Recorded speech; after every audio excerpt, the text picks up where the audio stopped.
ഇവക്ക് പോയി അകത്ത് കിടന്നാലും നല്ല ശമ്പളവും ആഹാരവും ചാപ്പാടും എല്ലാം കിട്ടുമല്ലോ, കുഴപ്പമില്ല. ചപ്പാത്തി ഉണ്ടായിക്കൊണ്ടിരുന്നാൽ മതി, വേറെ പ്രശ്നമൊന്നും. ഏതായാലും അങ്ങനെ ഒരു വരുമാന മാർഗം തുറന്നു കിട്ടി. എത്രയോ കാലം ജീവിക്കേണ്ട ഒരാളാണ്, നല്ലൊരു ചെറുപ്പക്കാരൻ. അയാള് ആത്മഹത്യ ചെയ്ത ഒറ്റ കാരണം കൊണ്ട് മനസ്സിലാവണം, അയാൾ ഈ പണിക്ക് ഇറങ്ങുന്നവനല്ല, ഇതുപോലെ വൃത്തികേടിന് ഇറങ്ങുന്നവനല്ല അയാള്.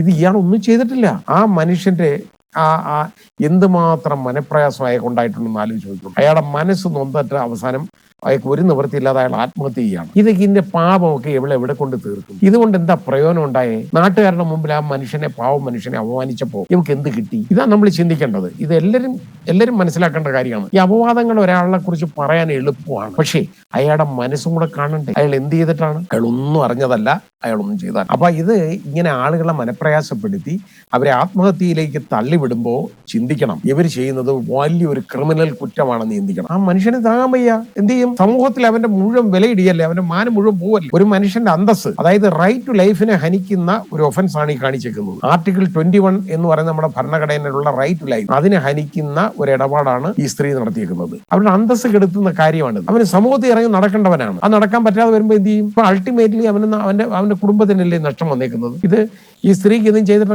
നടന്നാൽ പോരെ. ഇപ്പൊ അവള് ഒളിവിലാണ്. അത്ര ഒളിച്ച് നടക്കട്ടെ കുറെ നാള്, അതേ നടക്കും. അത്ര എളുപ്പമൊന്നുമല്ല ഇതിന്ന് ഊരി പോകാൻ. കാരണം തെളിവുണ്ട്, റെക്കോർഡാണ് ഇതെല്ലാം. അവളെ കാണിച്ചേക്കുന്ന വീഡിയോ എന്ന് പറഞ്ഞാൽ ഒന്നുമില്ല. ആദ്യം ഒരു വീഡിയോ കാണിച്ചു, അതങ്ങ് പോയി.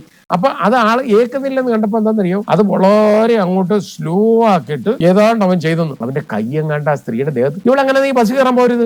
പബ്ലിക് ട്രാൻസ്പോർട്ട് സിസ്റ്റത്തിൽ കയറി കഴിഞ്ഞാൽ ഇതുപോലെ ജനങ്ങൾ തട്ടിപ്പോയെന്നിരിക്കും, അറിയത്തില്ല. ആരെങ്കിലും അറിഞ്ഞുകൊണ്ട് ഉപദ്രവിച്ചാൽ നമുക്ക് മനസ്സിലാക്കാം. ഇവള് കംപ്ലൈന്റ് ഒന്നും ചെയ്തില്ലല്ലോ ആരെടുത്തും. അല്ലെ എന്തുകൊണ്ട് കംപ്ലൈന്റ് ചെയ്തില്ല? അതിന് പകരം വീഡിയോ എടുക്കുകയാണ്. തട്ടിക്കോ എന്ന് പറഞ്ഞ് വീഡിയോ എടുക്കുകയാണ്. ഇത് നല്ല സ്വഭാവമാണ്. നാട്ടുകാരുടെ മുമ്പിലെല്ലാം അയാൾക്ക് അത്രത്തോളം അപമാനിതനായിട്ട് മാറി, സഹിക്കാൻ പറ്റുന്നില്ല. അതാണ് സംഭവിച്ചേക്കുന്നത്. ഇങ്ങനെ വരുന്നുണ്ട് എന്താണെന്നറിയോ, അതിനൊരു ഒഫൻസ് എന്ന് പറയുന്ന ഒരെണ്ണമുണ്ട്. അതായത് BNS 108 ആണെന്നാണ് ആ സെക്ഷൻ, വകുപ്പാണെന്നാണ് എൻ്റെ ഓർമ്മ. അതായത്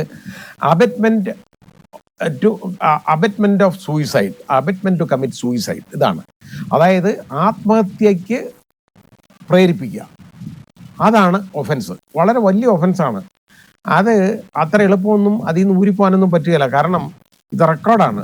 ഈ സ്ത്രീ ഇതുപോലെ ചെയ്തേക്കുന്നത്. ആലോചിച്ച് നോക്കിക്കോളൂ, ഇതിൽ ആരാണ് തെറ്റുകാരൻ? അല്ലെ ആരാണ് തെറ്റുകാരി? ദീപകല്ല, ഈ സ്ത്രീ തന്നെയാണ് തെറ്റുകാരി. ഒരു ജീവൻ, ഒരു ചെറുപ്പക്കാരന്റെ ജീവൻ അതുമൂലം നഷ്ടപ്പെട്ടു.